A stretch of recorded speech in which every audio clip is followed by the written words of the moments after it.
Hello, hello. Welcome to Real Talk Transforming Your Energy. This is the August edition. And hi guys, it's been a while. Last month was about celebrating the 1 year and sharing a little bit of myself, and my partner interviewed me. So the last time I had a guest was in June. So in August, I'm bringing someone very special to the table who we actually met initially in high school, either freshman or sophomore year. So like more than 20 years ago. I can't believe time flies by. But she has been sharing her personal story on Facebook, and it's been, for me, I feel like many can resonate, whether it's about yourself or if it's someone that you know. And she will dive into more about her story, but I want to just briefly introduce her with a bio. So my guest is Christina Chan, the amazing Christina Chan, who I also reunited with through a workout through her company then. So Christina has been in the fitness and personal development industry for 11 years. She has opened 2 fitness studios and is a life coach. She has been open and vulnerable by sharing her most recent struggles with depression, anxiety, and addiction to alcohol. And that's why the title of this talk is Addiction and Anxiety, which has become a prevalent issue in health for the last few years, and I feel more so has spiked again during the pandemic. So Christina, before you dive in, how are you today? Because I know we're figuring out all the technology stuff, so we're like settling into the talk. Yeah, I'm doing great today. Excellent. Yeah, Awesome. I'm excited. Thank you. Thank you for having me. No, thank you for being on. I mean, it's been over 2 decades even for us to talk. I know we briefly met through one of my best friends, who hopefully you got in touch with, or hopefully she's on this talk right now and she'll join in live soon. But it's great to see you. Thank you for giving us an opportunity to hear your story. And when we talked last week, I mean, I was even just blown away by your depth and awareness of these issues. Being a healthcare provider myself and I have treated addiction issues and anxiety. One of the key things that's the first fundamental step of going towards the direction of healing is awareness, right? So when I heard your story last week, it blew my mind away, because I think it's the depth that through time, hopefully anyone who's dealing with addiction or anxiety, or is even being a witness to someone with that, will understand and meet them where they are. So, and I think that is something we just say, get over it. It'll just go away in the next few days or the next year. I can just do it or suppress it, but that's not the case with these two. So my dear, I'm going to give you the Zoom Facebook live stage, but please share your story. Anyone who's tuning in, chime in with questions or any thoughts, shout out and give her some love when she shares this. I promise you'll be amazed by her depth and awareness. Take it away. Awesome. Thank you, Rosemary. So my story, let me start it off with, I think throughout the years, even growing up, I've always had a little bit of social anxiety, and I was always very self-conscious. What are people thinking about me? Just constantly feeling like people are judging me. Always felt like I was the rebel or the black sheep of the family. And I would just kind of, do what I wanted to do. And I guess at times I always felt low or thought I was, being hard on myself or being a perfectionist. And I saw that as like a bad thing. And it wasn't until most recently that I started feeling the symptoms of depression and anxiety. And it all started when I had to put my dog down of 13 years. She had heart issues. I remember being at the vet and holding her in my lap and, hand on her heart, and when the nurse asked me, "Are you ready now?"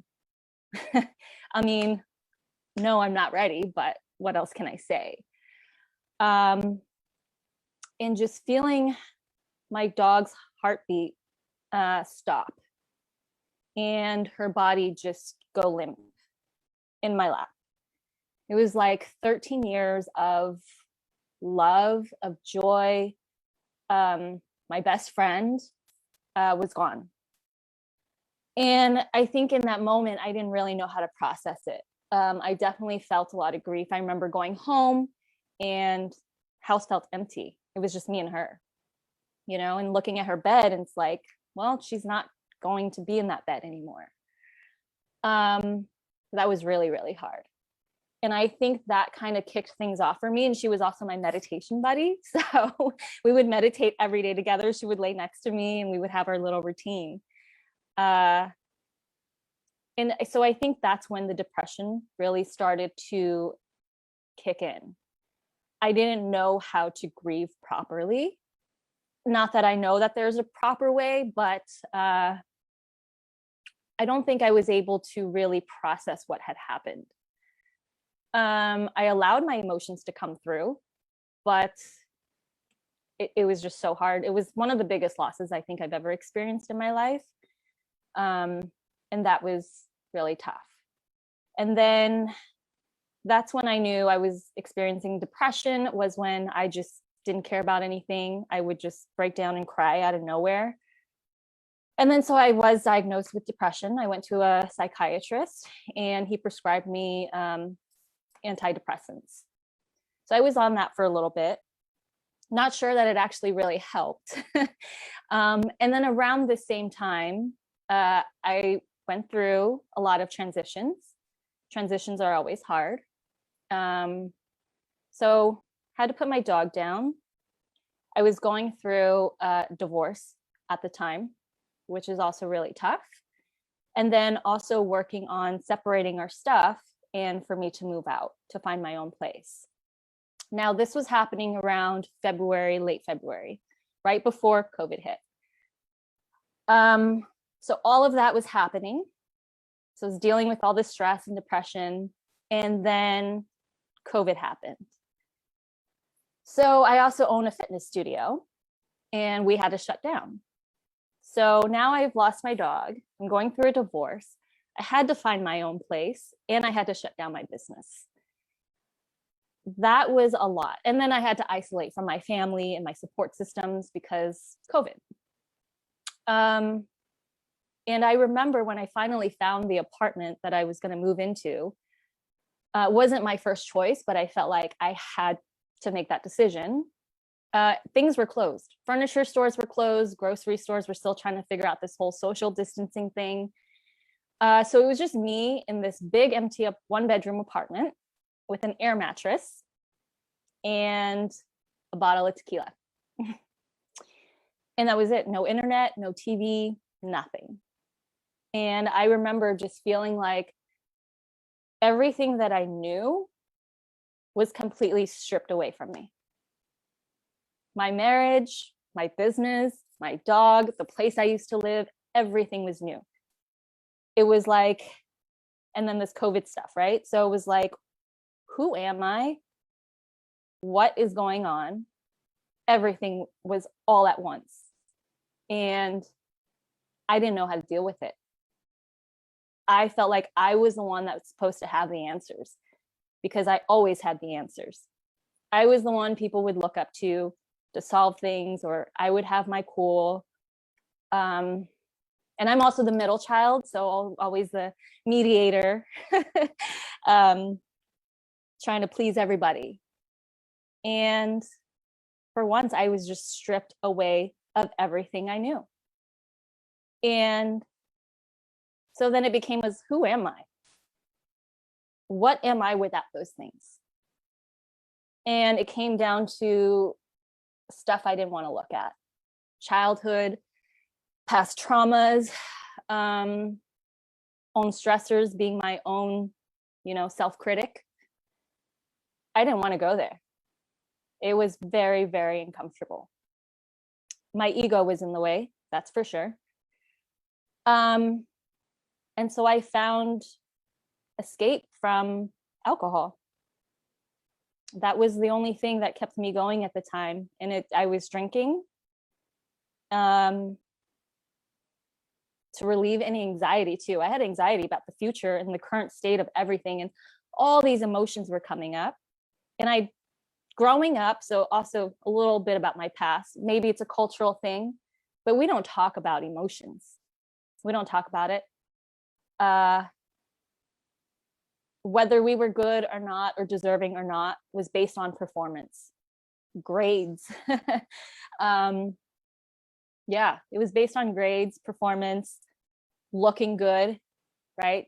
To save face for our parents and our family name. Yeah. And so at this point, with everything stripped away from me and feeling like the black sheep of the family, I already again felt like a failure, and I didn't want to look at that. So alcohol was my escape. And then I guess with just like COVID happening, delivery of alcohol was super easy, like DoorDash. So I relied on that. And with alcohol, the more I drank, the more I was escaping my problems. And the more I drank, the more fun I had. And I was like, well, this is making me happy. False happiness. And it was fun until it became not fun. And that's usually how it happens. And alcohol is progressive. So instead of drinking after a certain time, I would give myself, okay, I'll drink after noon, right? That was my happy hour. It's happy hour somewhere.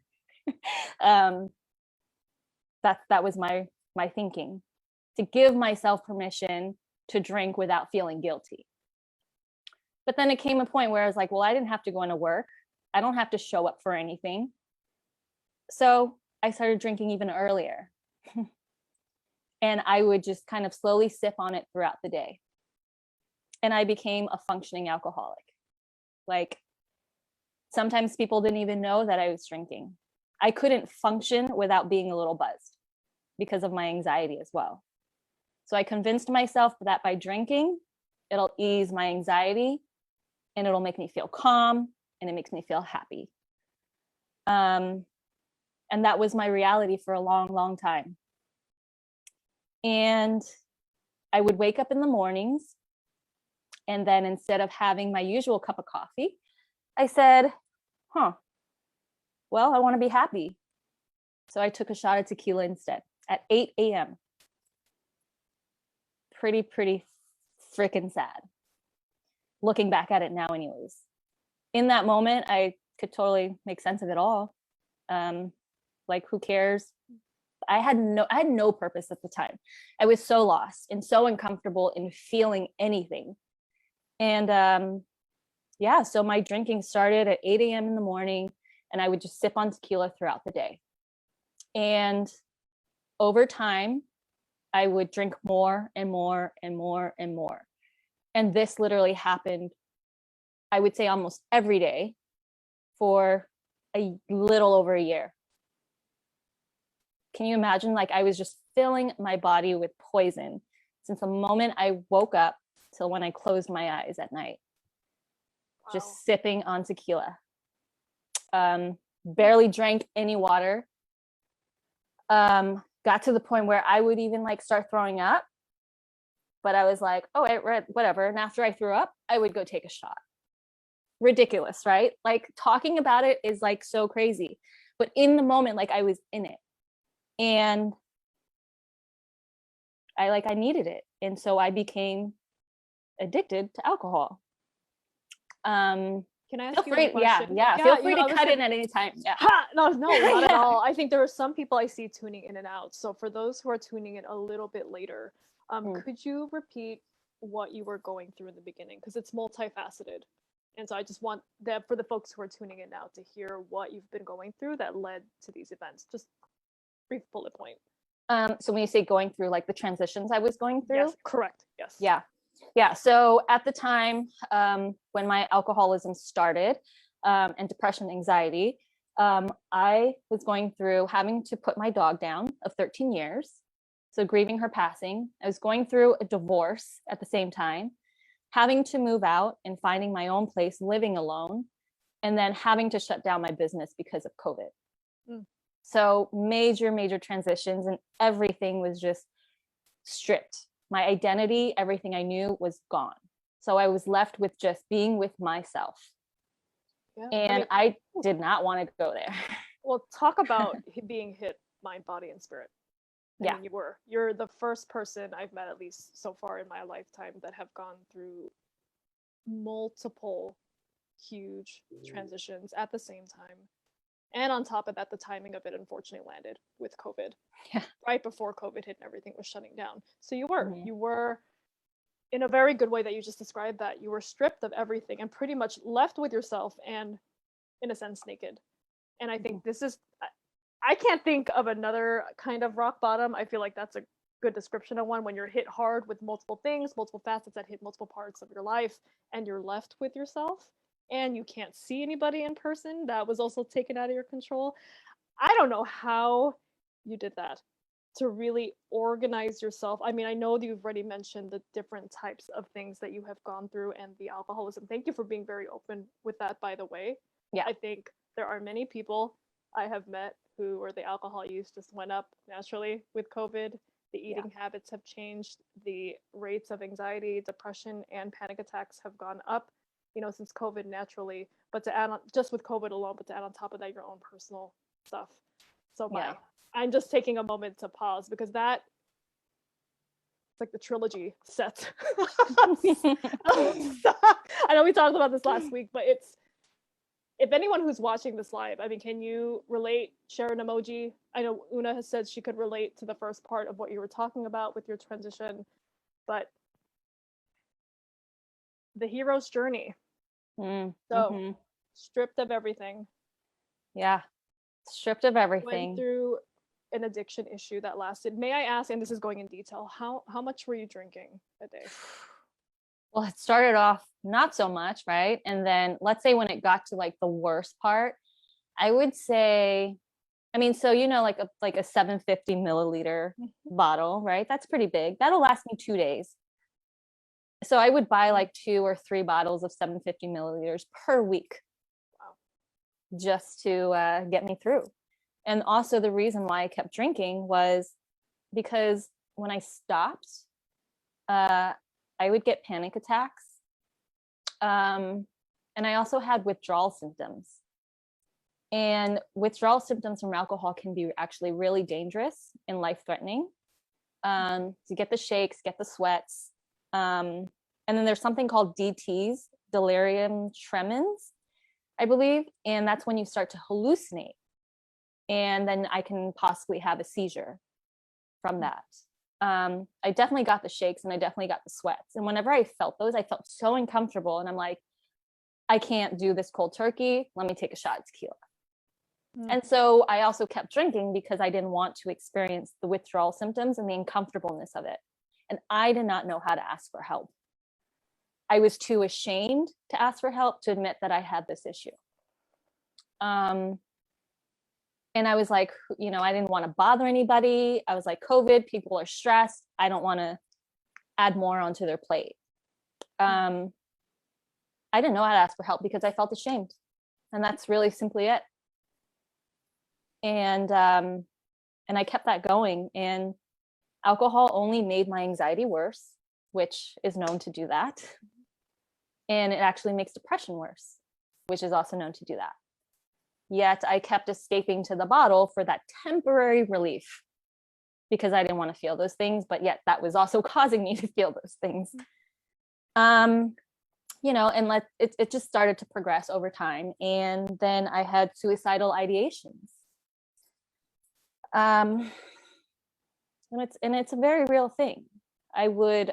Hopefully this is not too sensitive or, to people listening. No. But I would share you. I think we discussed this. However deep you want to go is however deep you want to go. Yeah. If those who do get uncomfortable, she's sharing her real truth. I think they will, process it the way they need to. Yeah. So I hope you can just honor the space for me to do that. I would take a knife and I would cut my wrist until they bled, and I would do it over and over and over again. And it gave me a few things. A sense of relief from my anxiety because I didn't know how to release it. 2, I felt I was so numb with depression and drinking that I just wanted to feel something. Am I still human? Can I still feel? So that was another thing, just wanting to feel alive in some way. And then finally to the point where I was like, well, if I really harm myself and I end up killing myself, I didn't really care. I didn't care at all. And and these thoughts just kept coming. I would keep fighting for sure. But But then fast forward, I also got sent to the ER for almost overdosing because I was trying to get off alcohol, and the medication they prescribed, I'm not supposed to drink alcohol on it, but of course I did. And so I was sent to the ER for almost overdosing, and then they put me in a psych ward for 3 days because I was suicidal. And so I had to be on 72-hour watch. After they released me, I thought, oh my God, that was the hugest wake-up call ever. I felt good and I thought I was making progress. And so let me try to drink alcohol again. And so I did. And then it got out of control again. And then it just got to a point, I'm just going to fast forward.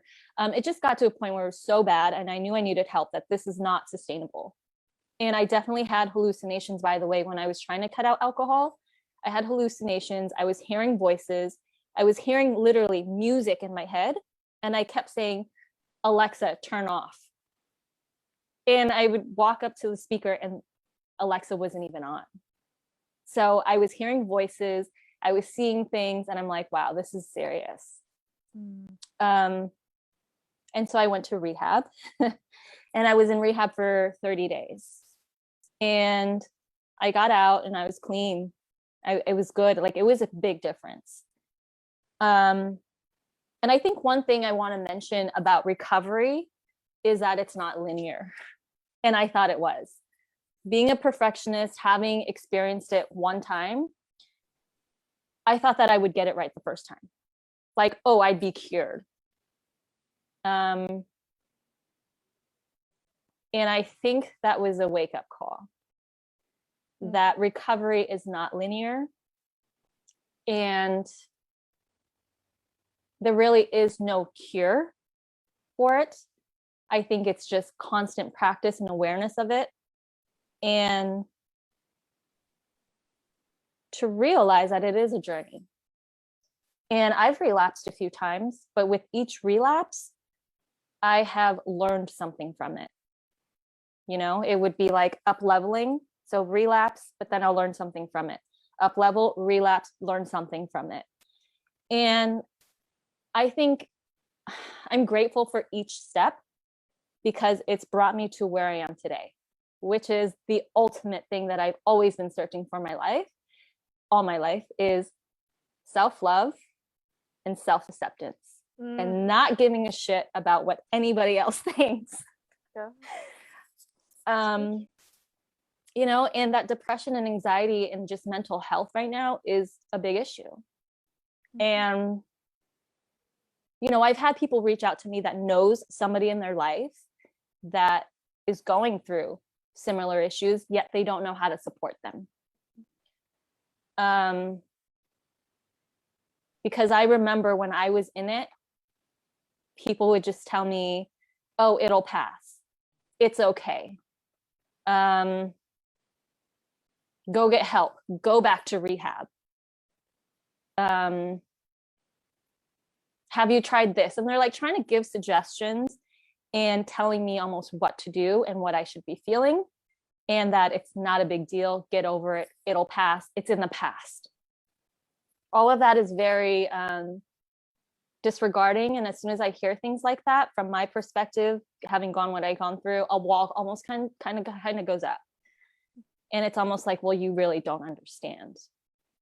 And I think for anybody that is supporting anybody going through something like this or sees it, the best thing they can really do is be there. Just be there and listen and say, hey, if you want help, I can be there next to you while you seek help. Unless someone has gone through it themselves personally, it's hard to just disregard it. And I think it's important to honor the other person's feelings and their journey, and actually just empathize and say, you know what, that sounds really hard. And that's it. We don't need advice. I think nobody ever chooses anxiety. Nobody chooses depression. Nobody chooses addiction. Like, you think I want to be in this position? You think I'm choosing this? I mean, yeah, I'm choosing the action, but it's ultimately, that's not what I want for myself. Right? And And so, yeah, right now I'm on really like the journey of self-love and self-acceptance. And in the past, I thought I knew what self-love was, always searching for it. um, Thinking that, oh, if I treat myself to a bath, right? We were talking about this. If I treat myself to a bath and candles, I'm loving myself. There you go. Right? But okay, yeah, that's a way of pampering myself for sure. Right? And that is important. But after I get out of that bath, right? And I'm sitting by myself, it's like, okay, here we go. No, I don't really love myself. I still fucking hate myself, right? I don't accept myself still. Right? And right now, like, it's just so different. Like, I'm doing things on my own because I want to do them for myself. I'm giving myself permission to enjoy life. Like right now, I'm in Carmel. I got a hotel for the next 2 days. Why? Because I just wanted to. Like, I'm feeling creative. I wanted to get out. So I'm going to treat myself to it, because who am I to not deserve that? And feeling safe and comfortable to do that. Yeah. Ooh, girl. I know. Anyone listening live, we got a good viewing that has stayed steady, like close to 20 folks on your listening to your story, because there is so much. You give really good perspectives of yourself in recovery, but also those for others. I do want to ask you two things just to tap into a little bit more of your story. So first off, how long ago was rehab? Oh, I got a rehab in March. Okay. Or April 1st. April 1st. Okay. Yeah. Gotcha. Yeah. Congratulations. Thank you. For even just accepting what was going on and seeking that help and sticking with it. I think that's great that you did that for yourself. It was hard, really hard. But yeah. I can't even imagine. I can't I'm just like, I want to like say so much to you. No, like, go for it. No, go for it. My second question before I go into the excited moment part of just celebrating your wins and what you've realized for yourself. You shared that you would relapse and you learned something better. Can you give us an example of what that looked like for you? Yeah. It happens in stages for sure. So I would say the first time I relapsed, well, number one, I learned that to surrender and admit that I was an alcoholic. Mm-hmm. And I think when we hear the word alcoholic, we think about, a mess, a person on the streets, or someone that doesn't take care of themselves, and, they're all broken and dirty. Or that's what I thought anyways, when I thought of alcoholic. And I just like always had like a negative association with that. So it was hard for me to acknowledge that I was an alcoholic. And so I think even though I admitted that in rehab, when I got out of rehab and I started to feel good, I convinced myself that no, I'm not, I'm not. And I think the ego was talking and was like, well, let's prove to ourselves that we're not. So I picked up a drink, and I was fine. But then a few days later, I'm like, oh, I was fine. So I can keep drinking. And then it kept going. And then I missed that feeling of fun and that fake confidence, the fake escape. And so I went back right into drinking. And I would drink for a whole week. And then I would realize, like, holy shit, like, I'm going to repeat the same pattern. I can't keep doing this. And, even my family, they were like, go back to rehab. Or friends, they were like, go back to rehab. And in my mind, I'm like, that's not the answer. Rehab is not the answer. Rehab is temporary, right? Mm-hmm. So when I think about, okay, what is my problem? So the first relapse helped me realize, okay, what is my problem? I asked myself, what is my problem? Alcohol is not the problem. It's the problem that the alcohol is masking. Mm-hmm. That's the real problem, right? Say that one more time. Say it one more time. I think that's what we have to think about. It's not the substance. It's what's beneath that, but please say that. That's yeah. So the real problem in our lives is not alcohol, it's not drugs, it's not addiction to sex or social media or whatever the addictions are. That's not the real problem. The real problem lies underneath that, which is what we're using to mask the real problem. That's the problem. That's what needed to be addressed. So that was what I realized on my first relapse. And I'm like, holy shit, okay, I really have to go there then. And then going there was really hard because it would bring up conflicts. It may. And really having to see the truth of everything I was running away from. And because that was so uncomfortable, I freaking drank again to try to get there, right? So that was another relapse. Until I finally had the courage to deal with my trauma, childhood trauma, and really see that. So growing up, it was a very, like I said, strict. We don't talk about emotions and whatnot, and I don't really want to go too deep into the family trauma, but I experienced trauma that I had not shared or expressed. And I just learned to suppress it because that's what I was taught to do. And it wasn't until I started to talk about it and confront certain people about it and finally be able to release it, did I finally feel free. And even then, I didn't feel worthy of the truth. I felt guilty almost for living in my truth. I felt guilty for being honest. And I would then, this was my final relapse. Okay, guys. So my final relapse, I always needed validation from people to feel worthy because I couldn't make myself feel worthy. And so I was on dating apps, good old dating apps.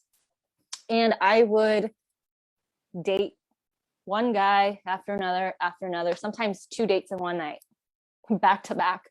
That's how bad it was. And like in that moment, I convinced myself, well, I'm just having fun. I'm just living my life. But then it wasn't until after that where it just got so tiring and I just felt so empty at the end of every night. It was like, what am I doing? Like, how sustainable is this? And why am I doing it? It was just because I needed validation and needed to feel acceptance and worthiness from people, and I guess particularly men. And that's when I realized it connected back to my childhood trauma of needing acceptance and all that stuff. And that's when I was like, okay, I need to take a break from dating and I need to date myself. That's where the self-love comes in. And that was like my final relapse. And like, no, I need to date myself, love myself, and anybody else I meet in the far future, then they'll just be a bonus to my life. But that's the journey I'm on right now, is that self-love, self-acceptance, being alone, and treating myself and feel deserving of it and receiving it. And I am, and it feels really good. It feels really good. That's amazing. And so, so right now I'm just saying, you know what? I'm in love, but not with anybody else. But like Billie Eilish's song, I don't know if you've ever heard it. The lyrics in her song is, I'm in love, but not with anybody else but my future self. And that's kind of like my theme song right now. And your self-love anthem. It is, yeah. And so that's like, I don't know what happened, but I think it's just like having these little realizations, but also being honest with myself and allowing myself to go there.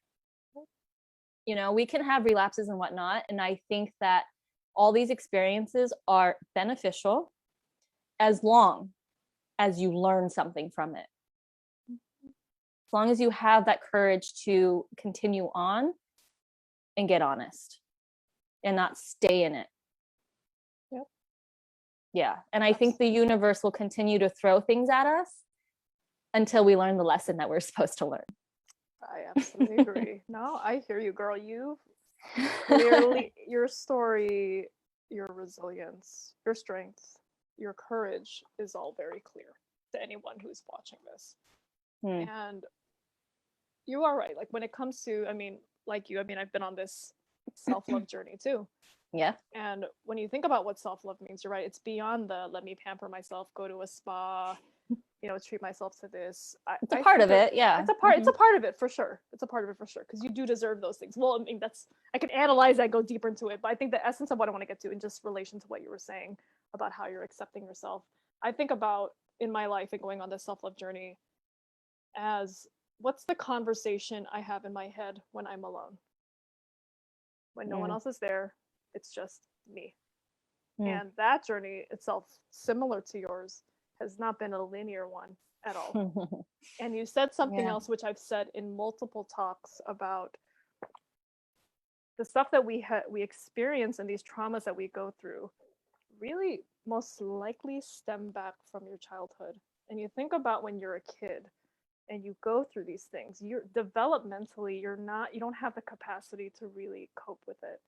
So then it starts to seed into your adult life and certain things that you do without that awareness, until sometimes someone hits a very traumatic point, which you've expressed, you know, with your drinking, having to go through grief with your dog, the divorce, the dating apps, etc., to help you wake up. Those are the messages from the universe, just putting that in your own words. I mean, in your words. The universe is sending you these wake-up calls, like, here's some things you might want to look at, and giving you a chance to be courageous in that. And you're right, a little bit of courage is all it needs. It's not about the perfection, guys. Like, even the self-love journey is not linear. You know, it's not a one-stop shop fix like going to Kaiser. I mean, I'm not saying anything bad about Kaiser, but it's not all things in one building. Like, it's a journey, because everyone's journey unfolds very differently. It's how you perceive yourself, what you're able to see in that moment. And you said something very key in it too, and knowing that in that moment that you're deserving of so much more. You're deserving to see that you're beautiful. You're deserving to see what your truth is, or whatever that may be for you, because it's different for everyone. So, like, I didn't lie, guys. Her story is crystal clear with where she has been, how she's moving forward, all of the battles she had to go through, and maybe still even go through, like all of us do. We all are going to continue to go through it. But it's not to say that you can't, it's not to say that should stop you from trying, because you see, even with her, that the more that she's trying to be a better version of herself and love herself and accept herself, she's reaping the benefits of really loving herself. In essence, yes, dating herself. I am. Owning that you're amazing who you are, just you alone. So and like, I get hot flashes over here. I'm just like, this story's amazing. Well, like, and like, just even like taking myself out on a date, you know, like I literally did that, you know, and I would like eat at a restaurant by myself and be okay with it. And actually, I enjoy my own company. I almost rather be alone than actually have to deal with somebody else right now. You know, it's like, I can do whatever I want. Like, when in my life did I learn that I needed permission? Right? The biggest permission we can give ourselves is like to give ourselves permission. That's the biggest gift. Why do we need permission from anybody else? Like, why? Ooh, girl, if I had like drop the mic gifts or emojis I can do during this thing, maybe there is, I haven't found out about that, but I'm gonna go to the comment section really quick here, because I've just seen we have here shout out from Zanetta, who says hi, Christina. Bernice, who we both know, she's saying that it's cool that we know each other, and she's logging in, and she puts self-love with the show. She's amazing. She's definitely got, I mean, based on if you're on Bernice, your journey too has been amazing to watch through social media. Joanna here, I think it's someone you may know. Love it, Joanna. So inspired. Thanks, and Joanna. Who else commented? But girl, I can tell you there's something about your story that's very, so it's truly authentic. There's no question about it. There's no question. And seeing you and hearing, just being vulnerable, I think about a lot of deeper things that we don't talk about loud: addiction, anxiety, suicidal ideation, the act of suicide of itself, and being open about it. And you said something, I want to reiterate this too for people who are tuning in, who watch the replay, and you're supporting someone in this. Yeah. I think in this culture, we tend to want to fix things, fix people to be, in essence, where you want them to be, but you have to let them unfold that journey for themselves. So you're right, in holding space. What does that mean to hold space for someone? Just checking in on them. I'm not sure. I mean, for everyone, it's a little bit different. But for you, just being very clear on that, just saying, this is my journey. This is the way it needs to unfold. It's going to unfold this way.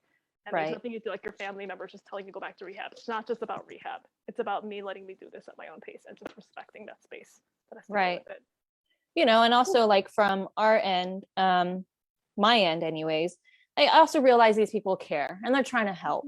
And sometimes maybe they're just saying, oh, get over it. It's in the past, you know, brush it off, whatever. It's also because they don't know how to help and they don't know how to respond. And for people listening, the thing is, you don't have to respond. You don't need to come up with a solution. We just need to know that you're there, that you see us, that you hear us, and that you support us in whatever we choose to do. And really, that's it. And that can do wonders. And yeah, and you know, talk about arriving. I don't feel like we ever arrive. I think it's an ongoing journey, like you said, Rosemary. It's a journey.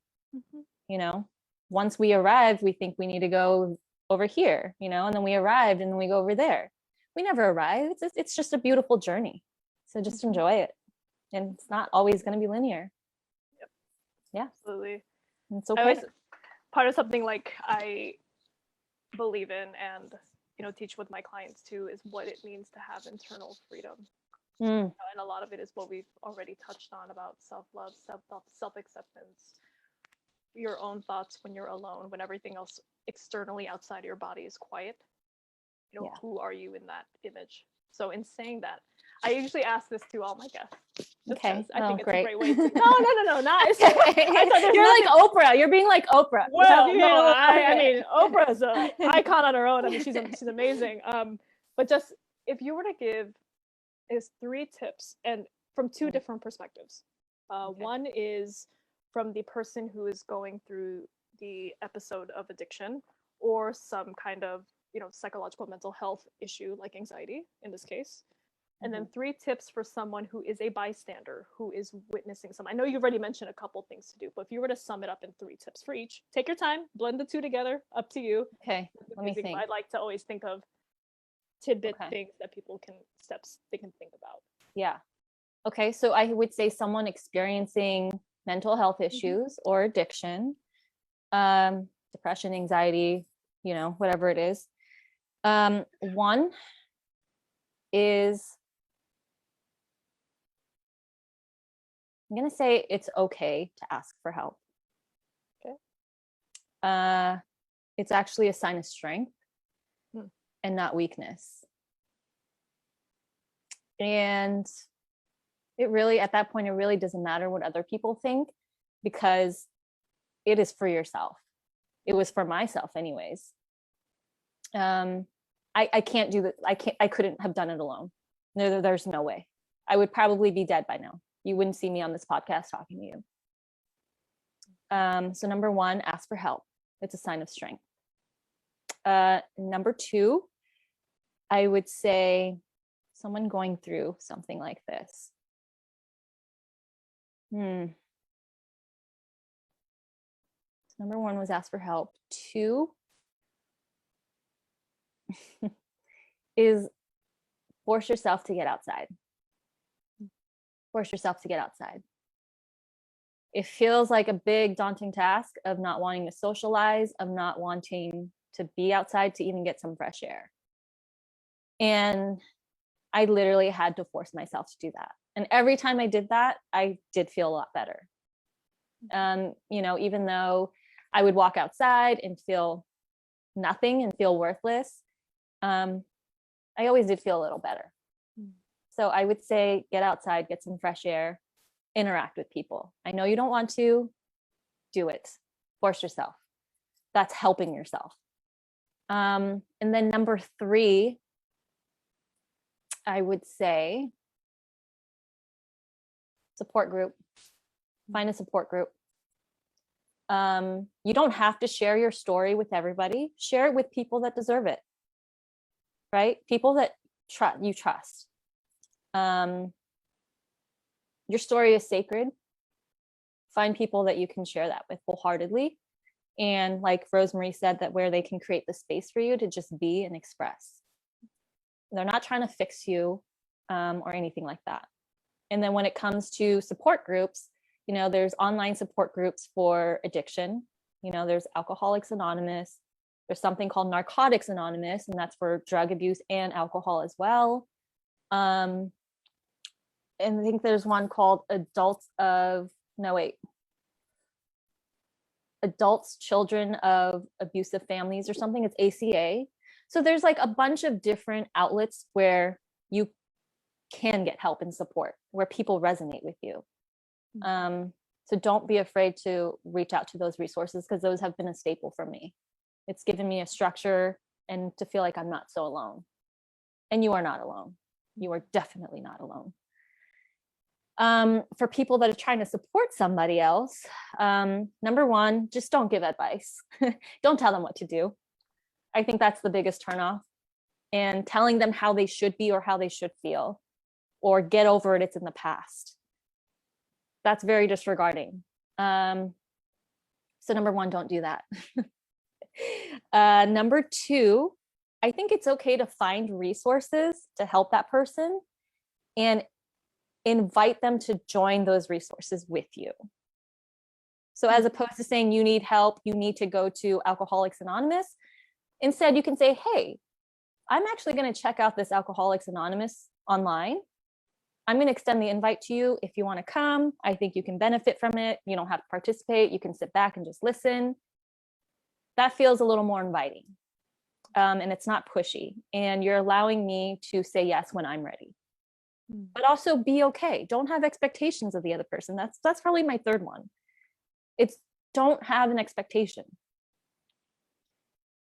Because as soon as you expect the other person to get better or get cured, or they should be fine by now, or they went to rehab, so now this should never happen again, and if it does, there's something wrong with them. That's an expectation. And on the receiving end, we feel that expectation. And then if we let you down, we feel like a failure, and it just makes us feel really shitty. Instead, as Tony Robbins says, trade your expectations for appreciation. And everything changes. And that goes with everything. Love it. Thank you. Yeah. I have So, my manager over here putting all of those tips in the feed as we speak, but these are great. Awesome. These are great. Thank you for sharing those. So Yeah. we're about to wrap up. Yes. Is there anything else you would like to share about yourself, your journey, what you're currently doing now that you want to put out there? Yeah. So apparently I'm on my self-love journey, and I'm also a life coach. And I actually stopped doing life coaching for a while because I was getting my own stuff together. You know, I was always like, how can I help other people if I'm not well? So I'm diving back into life coaching, especially with everything I just went through. I feel like I have more to even give. And and I own a fitness studio, F45 in San Bruno. Feel free to come by for a workout. Maybe Rosemary, me and you can work something out where you can give your listeners a discount if they just mention you. Hey, come on, my San Bruno Daly City folks, little Manila over here. And I am a mental health advocate. So I'm actually looking into volunteering my time with mental health facilities and really supporting people in that. I really, really care about that. Yeah. I love how you are transcending your experiences to really help others. And I mean, wherever you go, girl, I have a feeling you will help many people. You most likely helped a lot of folks who have watched this live, even if they tuned in for a moment, or who watched the replay. Yeah. At least they have someone in their back pocket they can reach out to. So I'm putting that out there to anyone who's watching live or the replay. Feel free to reach out to her. Please. Send her a direct message. Yeah. Get to know a little bit more if you feel that what she can offer you will be very supportive. So thank you so much. Thank you. Oh my God. I'm like, it's amazing to have guests like you on the show and being vulnerable, because it's vulnerable. I think being vulnerable in in this culture, meaning American culture, is not looked at as a sign of strength. And I want to Yeah. change that message, because I believe in the complete opposite. Yeah. You're And it's doing not beautiful work. Yeah. Oh, thank you. Thank you. I appreciate that. I do. Because I think it's the one thing we don't think about with healing when it comes to looking at ourselves and just being the way that we are in the moment. And the more we Mhm. mask it, the more we avoid it, Yeah. it grows into something else. And whatever Yeah. that something else is may manifest itself something differently, like physically. It may Yeah. manifest in sometimes an addiction, like what you talked about.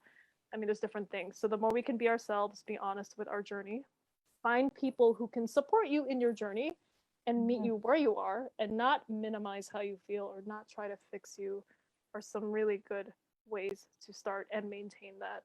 So in saying that, everyone, this is the woo, the beautiful ending to the August edition of Real Talk Transforming Your Energy in 2021. Again, I am Rosemary Domina. Go by Rosie for short. Rose, you call it, all these different nicknames throughout the years. Feel free to reach out to me too if you do need further support, as well as Christina. She has her own coaching services. But until next month, which I do have a guest lined up, I will see you guys then. Take care. Thanks, Bye. everybody.